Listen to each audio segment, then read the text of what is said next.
မင်္ဂလာပါကိုရီဝစ်စုခန့်အောင် channel မှာကြိုဆိုပါတယ်ပြီးခဲ့တဲ့ lesson မှာဘာဒီ A ပဲအကြောင်းသင်ယူခဲ့ကြပါတယ်ဒီနေ့တော့ Python ရဲ့ input နဲ့ output တို့အကြောင်းကိုလေ့လာသွားပါမယ် output ဆိုတာ program ကနေ user ကို information ပြသပေး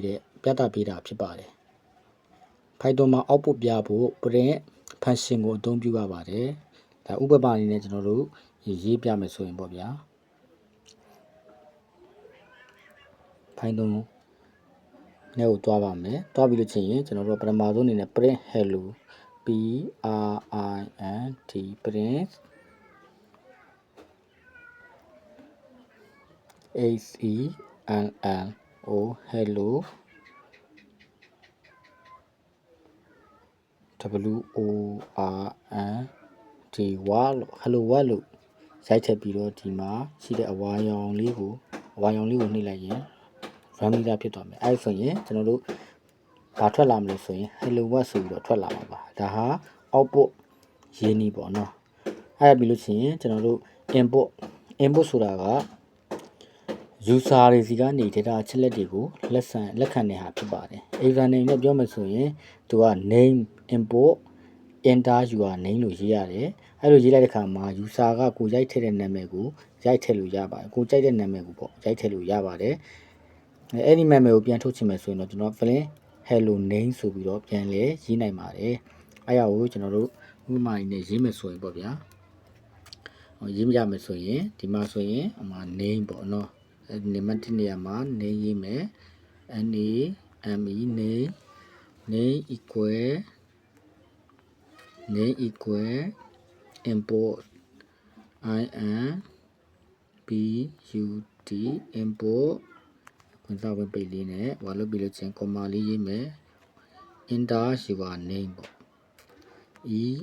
n t e r enter y o u r your n a m e name enter your name လို့ရေးလိုက်ပါမယ်ရေးပြီးလို့ချင်းနောက်ကနေတော့အပြောက်လေးနှစ်ပြောက်ထည့်မှာပေါ့နော်ထည့်မယ်ထည့်ပြီးလို့ချင်းရင်ကျွန်တော်တို့ကအဲ့မှာ print hello name လို့လည်းရေးနိုင်တယ်ဒီတိုင်းရေးပြီးလို့ချင်းရင်ကျွန်တော်တို့အောက်ကနေမှာ print hello name ပေါ့ p r i n t print sorry အောက်ကိုသွားမှာပေါ့နော်အောက်ကိုသွားမယ်အောက်သွားပြီးချင်းအဲ့မှာ p r i n t print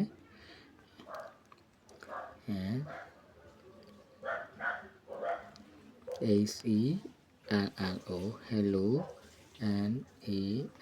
m e name ပေါ့ print hello name print hello name မှာဆိုရင်ကျွန်တော်ဒီကြားထဲမှာcomma ပေးလေးထားမယ်ပြီးလို့ချင်းဟိုက comma လေးပေါ့ comma လေးထားပြီး name ရဲ့နောက်မှာရှိတဲ့ဟာ comma လေးကိုပြန်ဖြုတ်မယ်အဲဆိုရင်အကောင် run လို့ရပြီပေါ့နော် run ကြည့်လိုက်မယ်ဆိုရင်အဲ့မှာ enter your name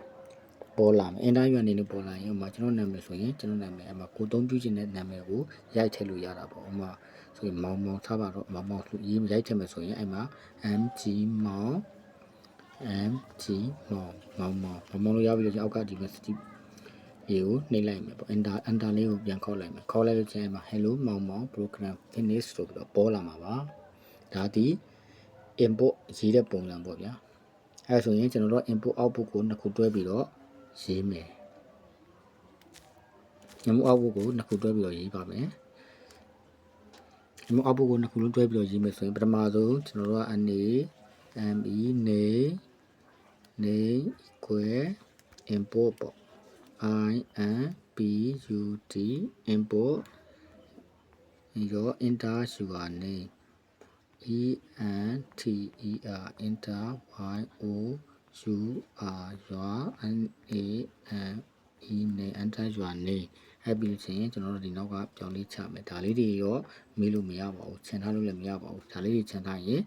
printမှာမှားပါတယ်เนาะကိုကြီးမှားပါတယ်အဲ့တော့ဒီမှာဆိုရင် print p r i n t print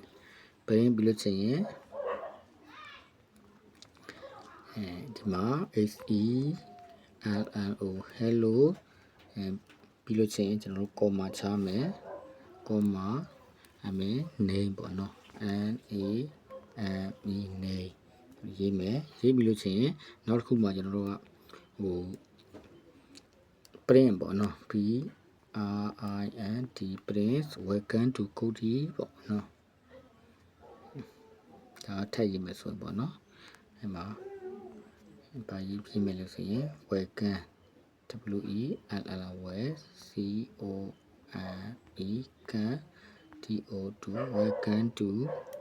Cody ပေါ့ဒီနာမ welcome ကထည့်ရေးမှာပေါ့နော်W E L L W C O N E can welcome to C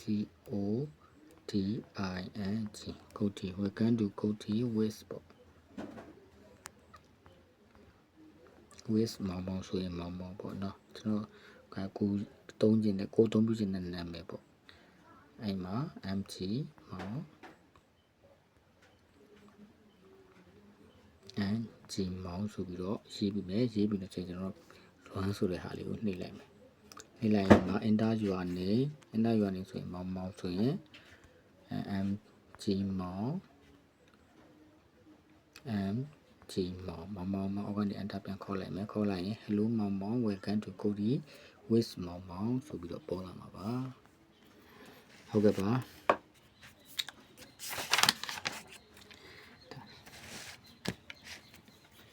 ခုကျွန်တော်ပြသွားတဲ့ဗီဒီယိုလေးတွေကိုသဘောကျရင် like and subscribe လေးလုပ်ပေးကြပါဦးအားလုံးကိုကျေးဇူးတင်ပါတယ်